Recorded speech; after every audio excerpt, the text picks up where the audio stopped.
Marcus Aurelius' advice that still shocks people today nearly 2,000 years ago. A Roman emperor sat in his tent on the battlefield, writing notes to himself by candlelight. These weren't battle plans or political strategies. They were personal reflections about life, death, and human nature. The emperor was Marcus Aurelius, and his private journal would become one of history's most influential philosophical works. Meditations. What makes Marcus Aurelius unique among ancient rulers is not just his military victories or political achievements. It is the fact that he was perhaps the only person in history to wield absolute power while actively practicing philosophy. As the most powerful man in the known world, he could have lived in complete luxury and indulgence. Instead, he chose to examine his own thoughts and behaviors with brutal honesty. The shocking truth about success. One of Marcus Aurelius' most jarring pieces of advice concerns how we should view success and failure. While most people spend their lives chasing achievements, wealth, and recognition, the emperor wrote, "Remember that very little disturbs the balance of a wise man's life." He believed that external circumstances, whether good or bad, should have minimal impact on our inner peace. This perspective shocks modern readers because we live in a culture obsessed with outcomes. We measure our worth by our bank accounts, job titles, and social media followers. Marcus Aurelius suggests something radically different, that our happiness and self-worth should be completely independent of these external factors. He practiced what he preached. Despite being the most powerful person alive, he regularly reminded himself that his position was temporary and ultimately meaningless. The universe is change. Our life is what our thoughts make it, he wrote, emphasizing that our internal dialogue shapes our reality far more than our circumstances. Preparing for loss every day. Perhaps the most unsettling advice from Marcus Aurelius involves his daily practice of imagining loss. Each morning, he would mentally rehearse losing everything he cared about: his family, his health, his position, even his life. This wasn't morbid pessimism. It was a philosophical exercise called negative visualization.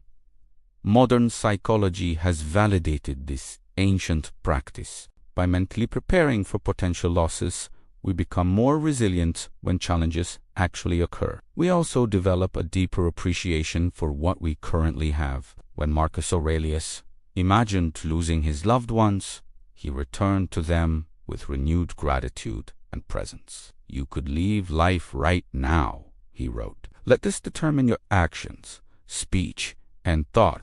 This daily confrontation with mortality wasn't meant to create anxiety, but to eliminate it. When we accept that loss is inevitable, we stop wasting energy on fear and start focusing on what truly matters. The illusion of control. Marcus Aurelius taught something that still makes people uncomfortable today.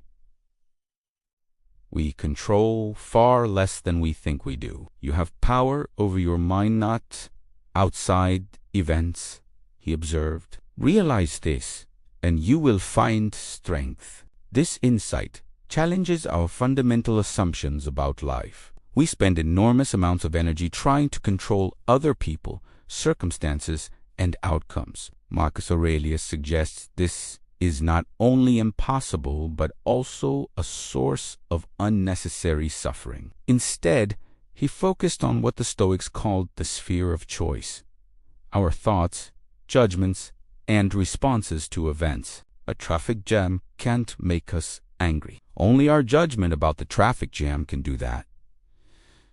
A criticism can't hurt us. Only our interpretation of the criticism has that power. This shift in perspective is liberating, but also frightening. If we can't blame external circumstances for our unhappiness, we must take full responsibility for our mental state. This level of personal accountability is something many people find overwhelming. Embracing criticism and insults. While most people spend considerable energy protecting their reputation and avoiding criticism. Marcus Aurelius had a shocking approach to insults and negative feedback.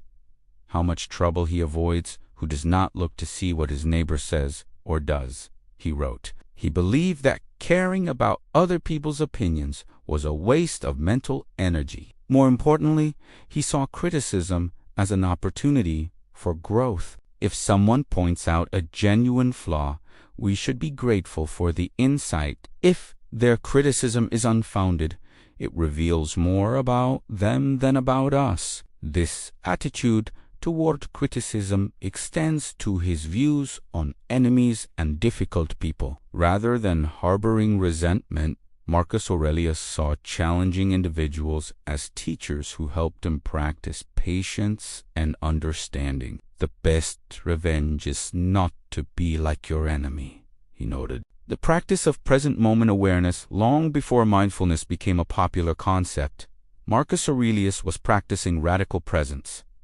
Confine yourself to the present, he advised. He understood that anxiety comes from worrying about the future, while depression often stems from dwelling on the past. His approach to time was revolutionary. Instead of seeing life as a series of moments to get through, he viewed each present moment as complete in itself. The present moment is the only time over which we have dominion, he wrote. This philosophy challenges our goal-oriented culture. We are taught to sacrifice present happiness for future rewards, to delay gratification in pursuit of bigger achievements. Marcus Aurelius suggests that this trade-off is fundamentally flawed.